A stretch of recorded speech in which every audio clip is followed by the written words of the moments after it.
경은어쿠스틱 통기타 앤 기어 리뷰의 마틴 김효식 그리고 우도 레스너 씨를 소개합니다. Hello, everybody here.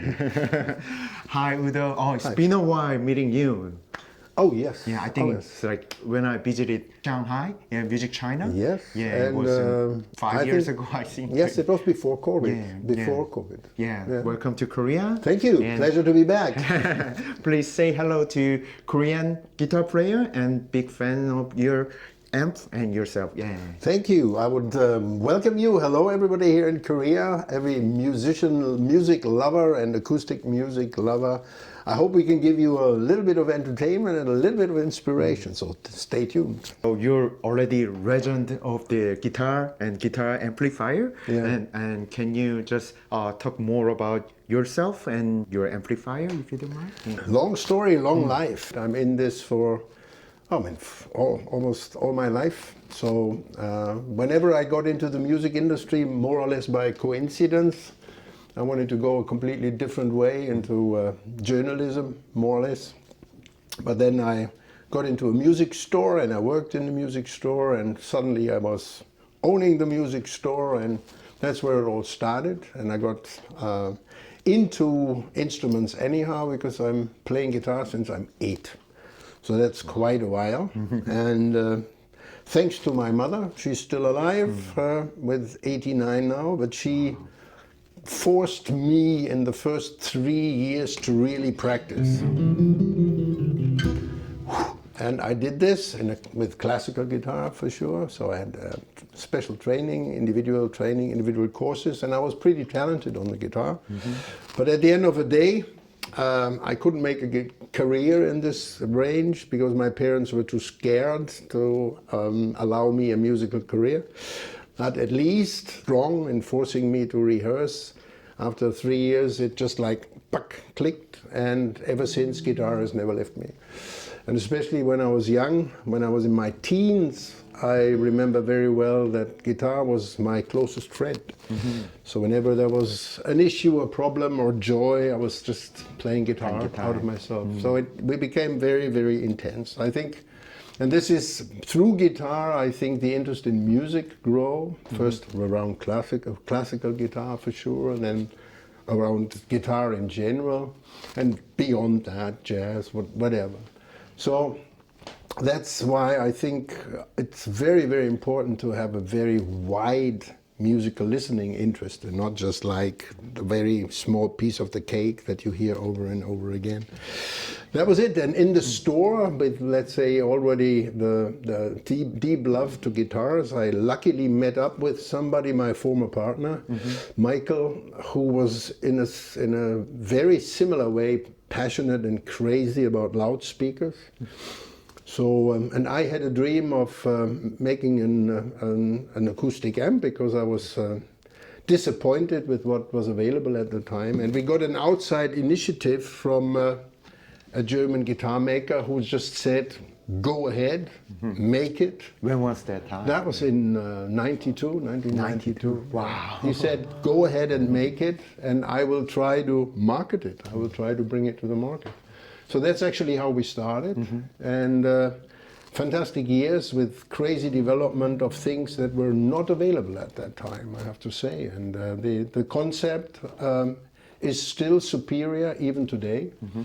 And I think it is still not at an end. So for people that are really interested in good sound, and there is still more that you can achieve in a good tone. With a good instrument, with skills to play, and a good tone, you have this endless wave of inspiring, re-inspiring, inspiring, re-inspiring. So I'm still very positive, and I still have a couple of visions to go for. So just wait. That's the reason why the Udo Da Capo 75 is coming to the world. Yes, exactly. Because I thought, let's say, I there was differences with my old company, so that got separated.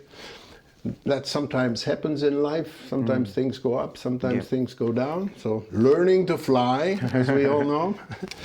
And I'm happy that I had friends around that were supporting and helping me to get started again. And for sure, I mean, the Da Capo is similar to what I did in my former days.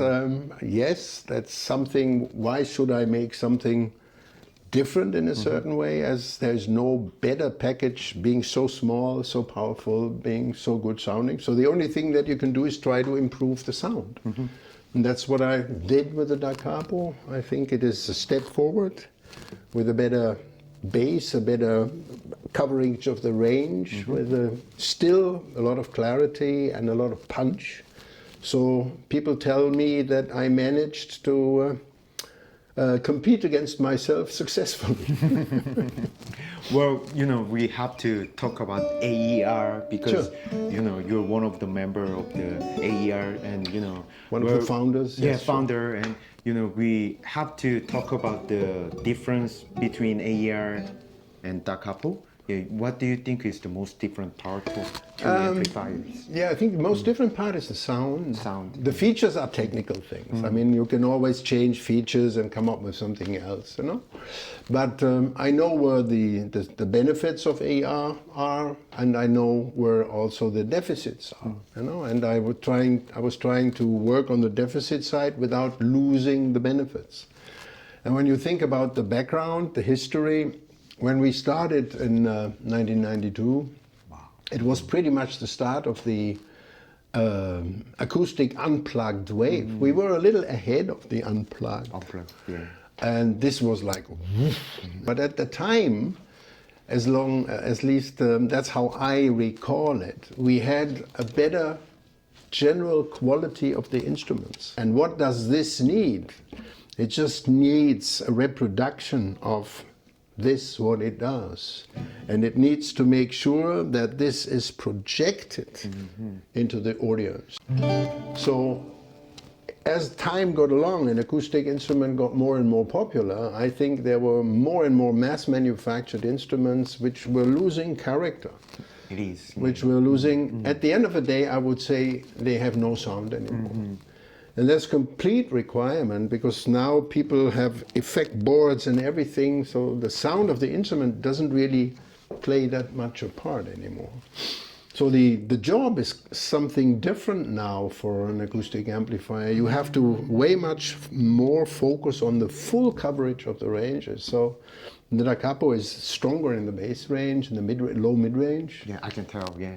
And it definitely has not lost its punch and its projection. So there's two things that have come together, which I think are a big step forward if you are using your ears and you can listen.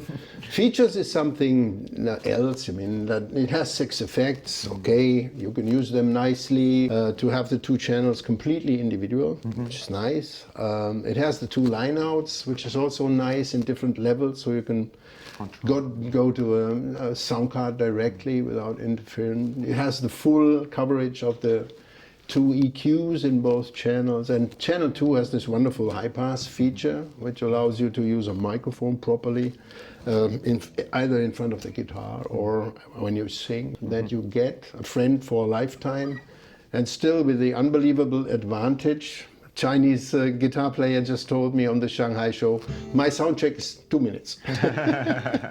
And that's absolute perfect, right? You talk about the difference between AER and Da Capo.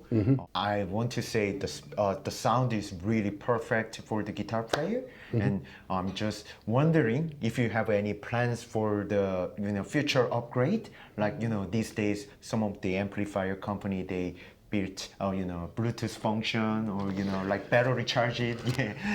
Any plans for yourself? Yeah. I would not consider Bluetooth an upgrade. Because I want to stay strictly away from the digital interference. That's one thing.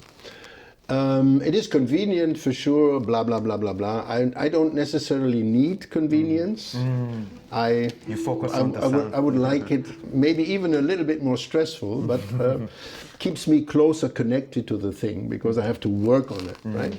So that's one thing. But sure, yes, there will be an update coming of sound-wise. Just finished prototypes of something which is way advanced in its sound reproduction. So I'm very happy. But the purpose is slightly different.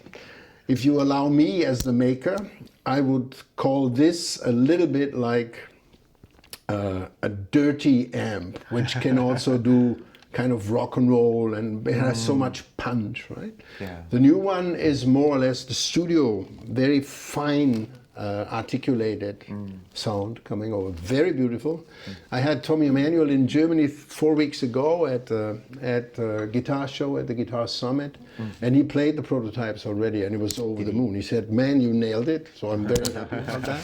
Tommy will not play the fine sounding thing on the stage because he needs the bite, he needs the punch of that. So for sure, I'm happy about this, and there will be a bigger version coming as well for different instruments, lower registers, and a couple of other things as well, because I'm finalizing my preamp, my pickup line, which is great. So the end goal is you have, as a musician, you have the tone in your hand. 70% of your tone is here. Then you have the choice of the guitar. Yeah.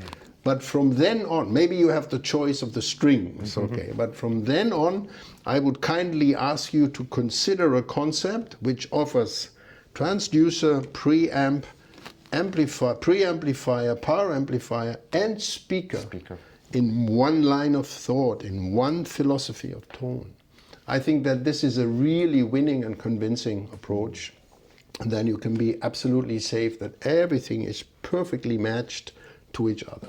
So yes, the line will be completed, and I'm very happy about this, because after almost 5 years of nothing much happening due to COVID and many other reasons, the world is a little bit mad at this moment. So I'm very happy that we are most likely able to present this at the coming NAMM. So we'll see a little bit more in January in the US. Yeah, congratulations, and I'm very excited. Yeah, good. Stop by. Yeah, Stop by. Is it gonna be the similar name, like as like Da Capo? It will be based on the Da Capo concept, but it will have another suffix behind it. Cool.